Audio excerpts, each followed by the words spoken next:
مرحبا بكم في قهوة عربية. ليست كل القصص تروى لتمجد الأبطال، فبعضها يروى لأن الحقيقة مهما تأخرت تستحق أن تقال. وقليل من الاعتراف قد يحتاج شجاعة أكبر من سنوات كاملة من الصمت.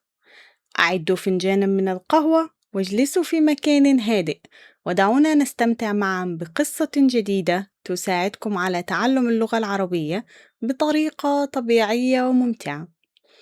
وقبل أن نبدأ، أخبروني في التعليقات برأيكم أيهما أصعب، أن تعترف بالحقيقة بعد سنوات طويلة أم أن تستمر في إخفائها؟ والآن لنبدأ. منذ 20 عاماً وأنا أروي هذه القصة على أنها أعظم ليلة في حياتي. أرويها في المدارس، أرويها في حفلات التكريم، حتى حفيدي يعرفها عن ظهر قلب ويرويها لأصدقائه بفخر. لكنني الليلة سأرويها كما حدثت فعلاً، لا كما أحببت أن تروى، لأنني تعبت من حمل بطولة لم أفعلها. كان بناء من 3 طوابق، عائلة بأكملها بالداخل. سمعنا الصراخ قبل أن نصل حتى. قائد الفريق صرخ باسمي وقال: أنت الأقرب للباب الخلفي، ادخلي الآن. ووقفت هناك لثانيتين 3، لا أذكر كم بالضبط، لكنني وقفت. رأيت النار تلتهم الدرج، وسمعت صوت طفل يبكي في الطابق الثاني، وشعرت بجسدي يرفض أن يتحرك.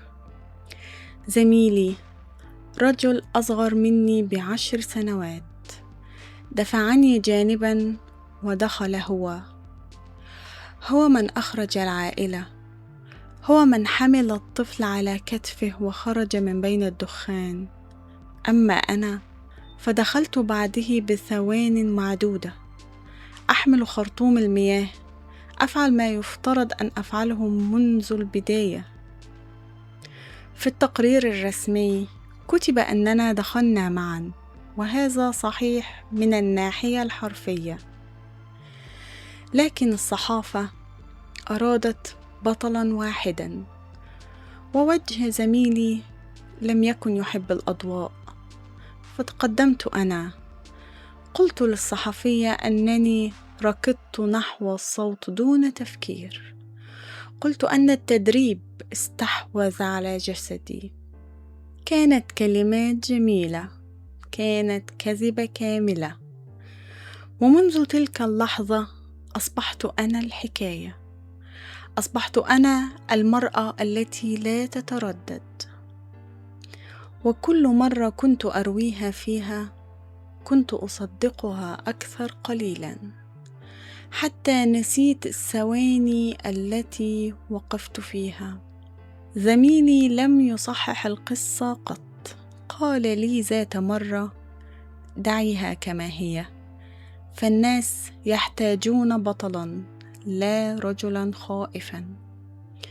ثم مات بعد 8 سنوات في حريق آخر، ومعه ماتت الفرصة الوحيدة ليقول أحد الحقيقة بدلا مني. تعود إلى الكرسي، تلتقط ورقة قديمة مطوية من جيب سترتها. الأسبوع الماضي جاءتني رسالة من ابنة ذلك الطفل الذي أنقذ في تلك الليلة، الطفل الذي صار رجلا الآن. كتبت تخبرني أن أباها يحتضر، وأنه طلب منها أمرا واحدا: أن تجد المرأة التي أنقذته ليشكرها قبل أن يرحل.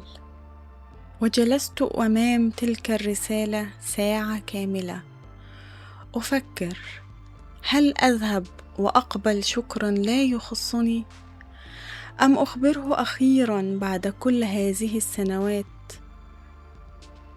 باسم الرجل الحقيقي الذي يستحق وقوفه أمام قبره، وأدركت أن الكذبة لم تعد تخصني وحدي، صارت تسرق من رجل ميت حقه في أن يذكر. غدا سأذهب إلى ذلك الرجل، لن أحمل معي خطابا معدا ولا قصة بطولة، سأحمل الاسم الحقيقي. سأقول له: الشخص الذي حملك على كتفه وأخرجك من الدخان لم يكن أنا، كان رجلا وقف أمام النار دون أن يتردد ثانية واحدة، بينما أنا ترددت. تضع الخوذة أخيرا في مكانها وكأنها تضعها لصاحبها الحقيقي. لا أروي هذا الليلة لأطلب الغفران، لا أظن أنني أستحقه بعد. أرويه لأنني تعلمت بعد 20 عاما أن الشجاعة الحقيقية ليست في الدخول إلى النار. الشجاعة الحقيقية هي أن تقف أمام الحقيقة بعد كل هذا الوقت.